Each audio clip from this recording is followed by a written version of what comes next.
আমরা আজকে ইন্টারিম গভর্নমেন্টকে স্পষ্টভাবে বলে দিতে চাই, ছাত্রদের রক্তের উপরে দাঁড়িয়ে আপনি ক্ষমতায় বসেছেন। এই বিশ্বজিৎ দাদাদের জীবনের বিনিময়ে আপনি ক্ষমতায় বসেছেন।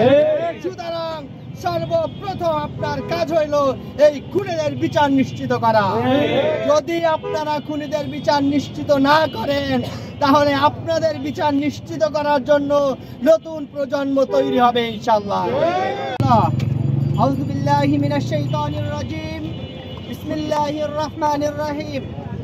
সম্মানিত সাংবাদিক ভাইরা, সম্মানিত উপস্থিতি, আজকে আমরা এখানে যে উপস্থিত হয়েছি, আমরা এমন একটা দিনে উপস্থিত হয়েছি যেই দিনে এই চত্বরে একজন নিরীহ হিন্দু ভাইকে শিবির ট্যাগিং দিয়ে নির্মমভাবে হত্যা করা হয়েছিল। আজকের দিনটা আমাদের আন্তর্জাতিক মানবাধিকার দিবসের ঠিক আগের দিন। আমরা মনে করি এই পুরান ঢাকায় ভিক্টোরিয়া পার্কের পাশে, আদালত প্রাঙ্গণের পাশে দিবালোকে প্রকাশ্যে কুপিয়ে শুধুমাত্র বিশ্বজিৎকেই হত্যা করা হয় নাই, বরং এই ঢাকা শহরে মানবতাকে হত্যা করা হয়েছে। কিন্তু দুঃখের বিষয়, আমাদের স্বপ্ন ছিল জুলাই বিপ্লবের পরে আমরা এমন একটা সমাজ বিনির্মাণ করব যেখানে মানুষের বাক স্বাধীনতা থাকবে, যেখানে মানুষের চলাচলের স্বাধীনতা থাকবে। কিন্তু আমরা দেখতে পেয়েছি এই পুরান ঢাকায় মিটফোর্ড হাসপাতালের সামনে 5 আগস্টের পরেও পাথর দিয়ে মানুষকে পৈশাচিক কায়দায় হত্যা করা হয়েছে। আমরা আর কোন নরপিশাচ দেখতে চাই না, আমরা আর কোন মানবাধিকার লঙ্ঘনকারীকে দেখতে চাই না। আমরা এমন একটা ঢাকার স্বপ্ন দেখি, আমরা এমন একটা সমাজের স্বপ্ন দেখি, আমরা এমন একটা পরিবেশের স্বপ্ন দেখি যে পরিবেশে প্রত্যেকটা মানুষের জান এবং মালের সর্বোচ্চ নিরাপত্তা নিশ্চিত করা হবে।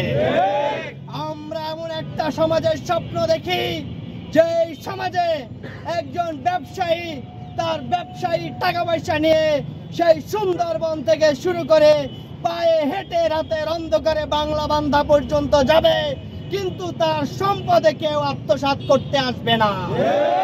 এই সোনালী সমাজ সেদিন প্রতিষ্ঠিত হবে যেদিন বাংলাদেশের প্রতিটি মানুষ, প্রতিটি তরুণ সমাজ তাদের বিবেক বোধ নিয়ে জাগ্রত হবে।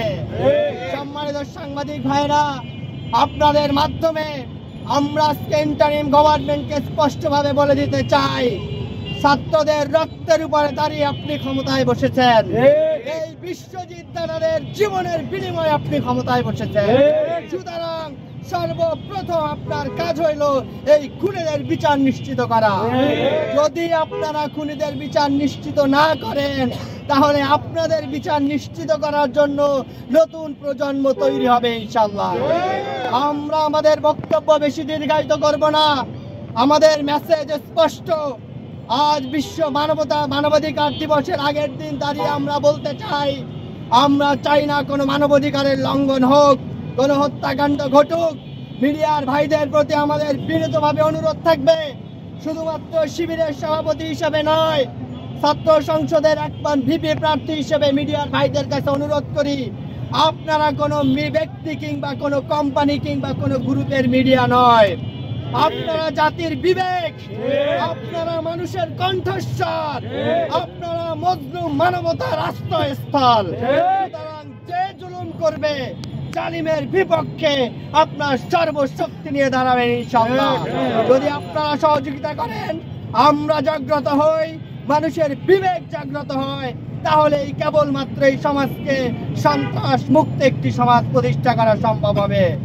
আজকের এই মানববন্ধনে উপস্থিত হওয়ার জন্য সম্মানিত সাংবাদিক ভাইরা, সম্মানিত উপস্থিতি, সম্মানিত ঢাকা